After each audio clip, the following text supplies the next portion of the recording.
Assalamualaikum warahmatullahi wabarakatuh. Ahlan wa sahlan fi faslisani. Kaifa halukum? Semoga anak-anak dalam keadaan sehat walafiat dan selalu dalam lindungan Allah ya. Dan jangan lupa untuk selalu jaga kesehatan. Sebelum kita memulai pembelajaran, alangkah baiknya kita membaca doa bersama-sama ya.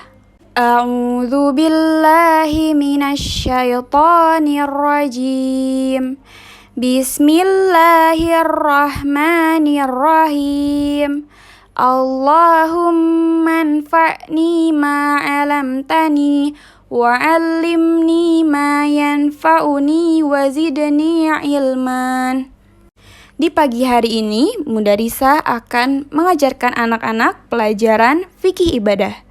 Nah, di sini kita masih berada di pelajaran 2, yaitu ketentuan-ketentuan sholat. Anak-anak, sebelumnya Mudarisah sudah menjelaskan tentang syarat sholat. Syarat sholat adalah hal-hal yang harus dipenuhi sebelum melaksanakan sholat. Nah, materi yang Mudarisah sampaikan hari ini adalah pembatal-pembatal sholat. Jadi, jika anak-anak melakukan hal ini, maka sholatnya bisa batal atau tidak sah sholatnya. Yang pertama, yakni adanya hadas. Hadas itu, anak-anak tahu artinya apa?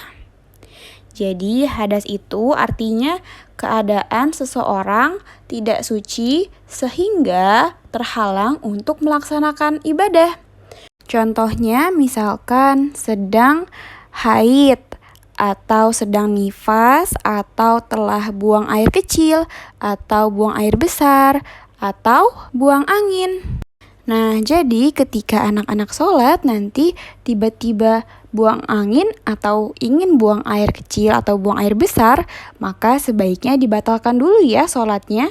Baru setelah kita selesai buang air kecil, buang air besar, baru wudhu dan melaksanakan sholat kembali. Yang kedua, berbicara dengan sengaja. Hayo, siapa yang ketika sholat masih suka berbicara, mengobrol dengan temannya? Nah, mulai sekarang jangan ya, karena membatalkan sholat.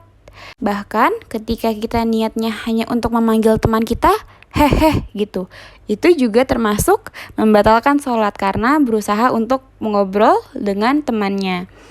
Ketiga, makan dan minum dengan sengaja. Nah, jadi ketika anak-anak sholat, tidak boleh makan dan minum ya, meskipun sedikit juga tidak boleh.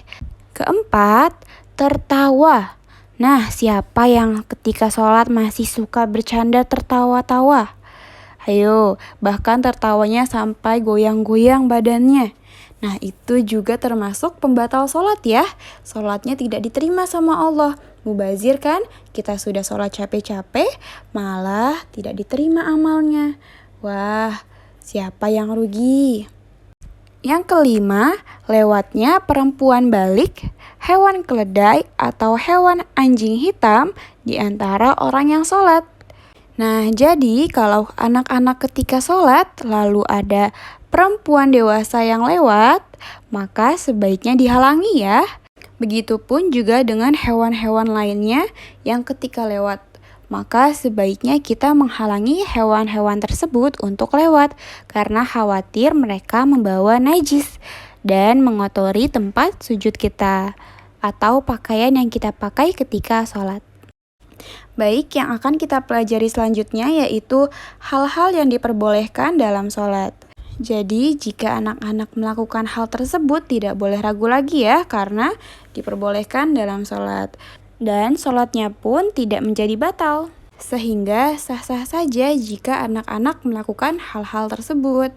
Hal yang pertama yaitu berjalan ke depan untuk merapatkan shaf. Ketika anak-anak sholat berjamaah, lalu shaf depan anak-anak itu sedang kosong. Nah, sebaiknya anak-anak ketika sholat maju ke depan saja, itu tidak apa-apa, diperbolehkan. Karena kesempurnaan sholat adalah merapikan dan merapatkan shafnya. Meskipun misalkan anak-anak dalam keadaan sholat, keadaan baca Al-Fatihah, itu tidak apa-apa untuk maju ke depan mengisi tempat yang kosong. maka sholatnya pun tidak batal dan tidak harus untuk mengulanginya kembali. Kedua, menahan orang yang ingin lewat di depan kita. Seperti yang Mudarisah tadi sampaikan, bahwa ketika kita sholat dan ada orang atau hewan yang mau lewat, sebaiknya untuk dihalangi terlebih dahulu ya, karena bahaya akan membatalkan sholat kita. Ketiga, membenarkan bacaan imam.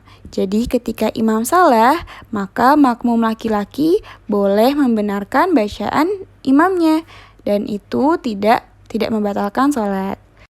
Keempat, ketika imam melakukan kesalahan dalam sholat, maka kita sebagai makmum boleh memberikan isyarat. Nah, kalau laki-laki itu dengan mengucapkan tasbih, subhanallah. Nah, dan untuk perempuan yaitu bertepuk tangan. Ya, jadi kalau nanti imam kita salah, maka kita boleh bertepuk tangan ya, yang perempuan dan laki-laki mengucapkan subhanallah. 5. Menangis. Nah, kita diperbolehkan untuk menangis ketika dalam keadaan sholat.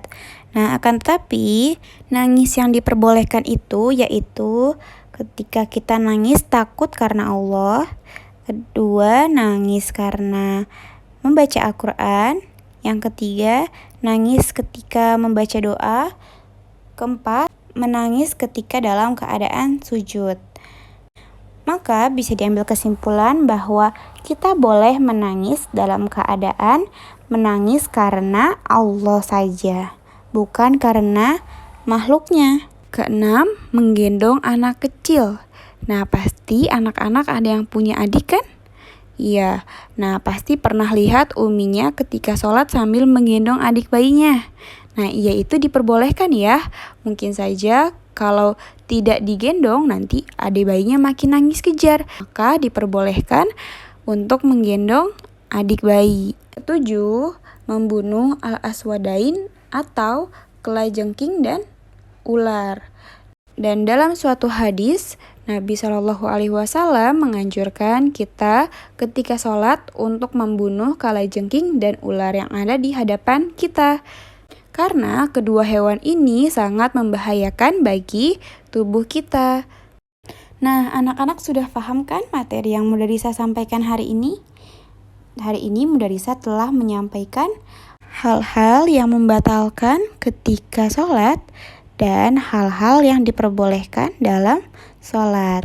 Alhamdulillah, pelajaran hari ini sudah selesai ya. Semoga ilmu yang anak-anak dapatkan bisa dipahami dan bermanfaat. Barakallahu fikunna. Wassalamualaikum warahmatullahi wabarakatuh.